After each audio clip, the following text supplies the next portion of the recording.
As of early Monday morning, we had spent more than 60 hours below freezing. Yesterday, high temperatures across the Denver metro along the Front Range only warmed into the teens for the vast majority of us. Fort Collins got to about 24. We woke up Monday morning to some bitter cold wind chills, and we will stay bitter cold through the entirety of the afternoon.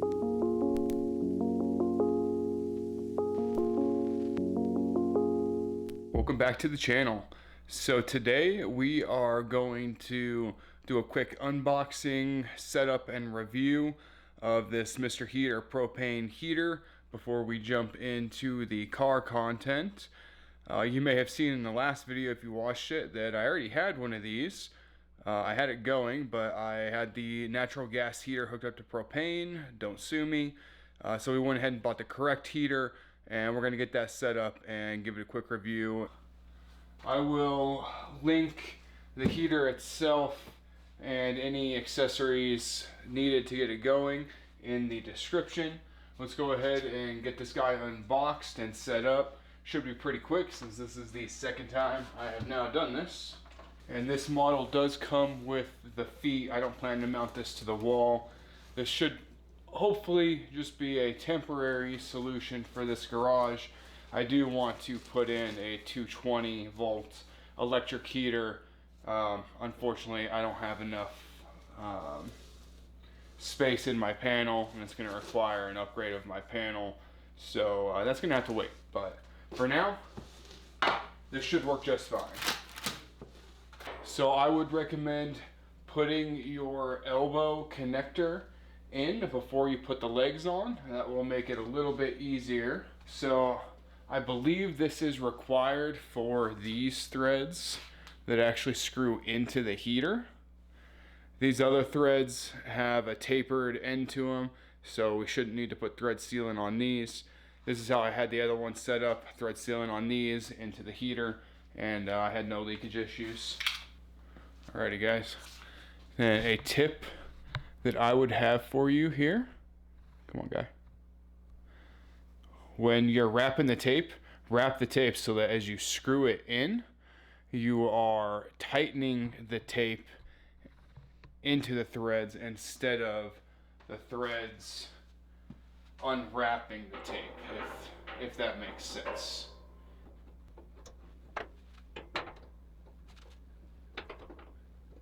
And like I said, I'm using 12mm wrench to get this guy on here nice and tight.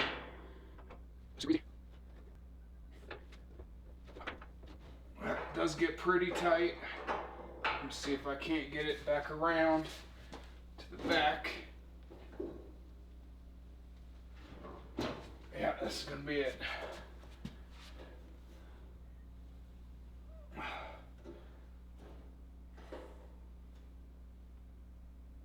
There we go. All right. That's what that looks like for me. So, let's put our legs on. No special tools required here, just a Phillips head. The bag's gonna come with a bunch of long screws and a couple short ones. I don't know if you can see those due to the light.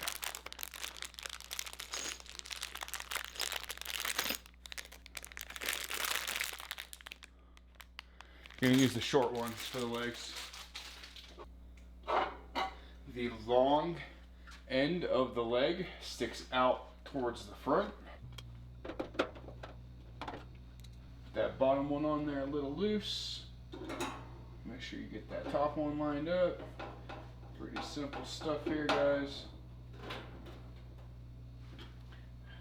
You really don't have to go cranking these down. They just screw into the sheet metal on the bottom. You know, it's not, you don't need a ton of torque on these.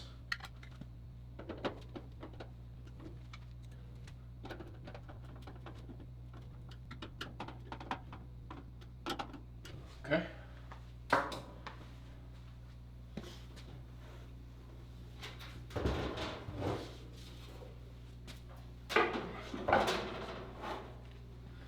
The igniter screws right off.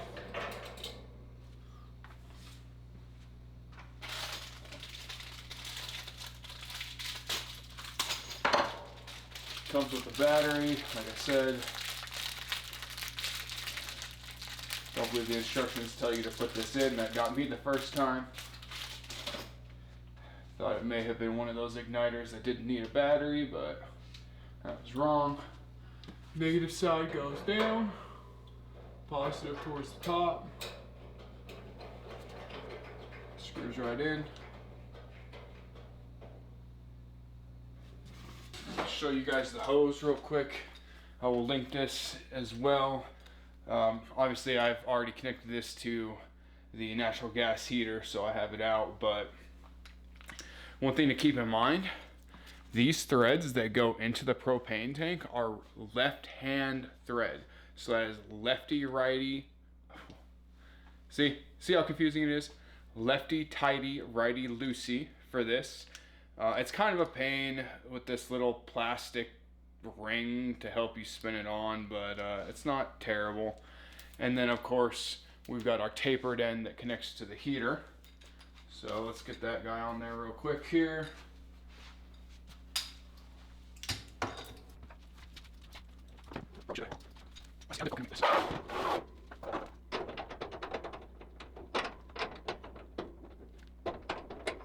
It's all brass, so be careful, don't mark the threads. Should screw right on. If it's not screwing right on, you're not straight, you need to go back and try again. Finger tighten that guy. I'm just gonna hang it off the edge here. Yep, 13/16. You really don't have to crank that thing. Just get it snug and then give it a little bit more. This is lefty tighty.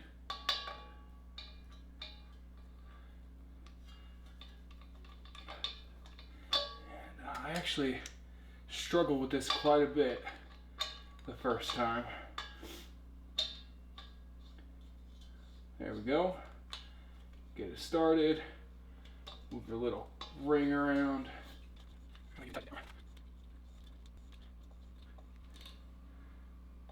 Should look something like that. Now, of course, guys, I don't plan to run this heater up here permanently. It goes on the floor over there in the corner. But for our initial light in the demo, we'll go ahead and we'll run it up here. Probably want to let it sit with the tank turned on before you start purging line, just for a second. Make sure you don't have any leaks down here. It is propane, so you'll smell it pretty quick. I think we're good.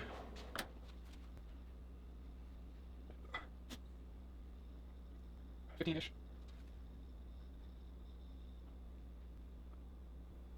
Alright, let's try it. There we go. Oh. And then once you get the pilot, it says to hold it down for a little bit, for another 30 seconds or so. I don't know if we're gonna need to go that long. Yep, stayed lit. Turn it on to 1. Oh, guys. Nice. So that is on the number 1 temperature. This unit does actually have a thermostat in it. I forget, I don't know if it says in the instructions. Well, let's crank it up and see. I don't know. I sure didn't see any change in the flame. Cranking it up to 5. Did you guys?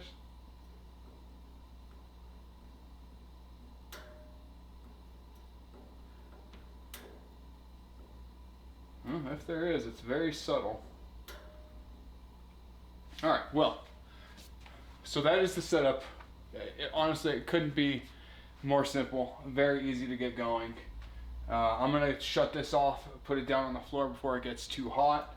It's already up to 37.8 degrees. I just saw it increase 0.2 degrees. So we'll get this guy shut off, get him put on the floor in his home, and then we'll turn it on high and let it run and see how long it takes to warm up the garage. This is going to be its ghetto home for now. You can see I've got a fan behind it. I don't have the fan turned on yet. This is on full blast on number 5. Bring it up a little bit closer. You can see I've got a carbon monoxide detector right behind it. Better safe than sorry once again. Another thing that you need to be very careful of if you're running this in your garage, when you burn propane, it actually outputs water as part of the combustion process. And if you are not prepared for that and you have a bunch of tools, it will rust your tools over time. So I actually have a humidifier that I'm going to be running at the same time that I run the heater, just to try and keep the humidity low. Make sure I'm not rusting all my tools. Right now it is 37.8 degrees in here, 44% humidity. It is 9:19 a.m. here in Denver. Let's let this run and see how warm we can get it. I'm gonna go ahead and turn my fan on. They do have a fan blower that attaches to the back of it, one from Mr. Heater, and then there are a couple aftermarket third-party solutions you can buy. I'll probably look into those long term, but in the short term, this should work. Once my fan heats up a little bit, it should start blowing. And let me show you guys the garage insulation real quick here, so you get an idea of what we are trying to heat and maintain heat on. So like I said, the garage is 20 by 15. We have a bit of insulation here on maybe the first quarter of the garage. Roof down there, no insulation. We do have an insulated garage door, and to be honest with you, I am not sure if these walls are insulated or not. So definitely could be better, could be worse. I'm out here working on the Subaru, and it is now 12:44. We are up to 61.2 degrees. I would say it is now comfortable, in case you are curious about the Subaru. Doing the cylinder 4 cooling mod. Check out that video if you're interested at all. Alright, so would I recommend this heater to most people? Yeah, if you have a small garage or a small workshop and you don't have the ability to run a 220 volt electric heater, kind of like a more standard heater, I think this is a great option for most people. It is going to put the garage in a state where I'm able to be out here in the middle of winter. I'm still able to work on my car, work on the dirt bikes, do whatever I need to do. Propane is relatively cheap. The heater was relatively cheap. So I think there's quite a bit of value here.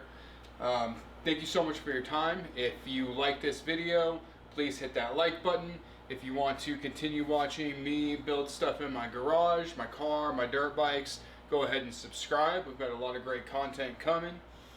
And with that, I will see you in the next video.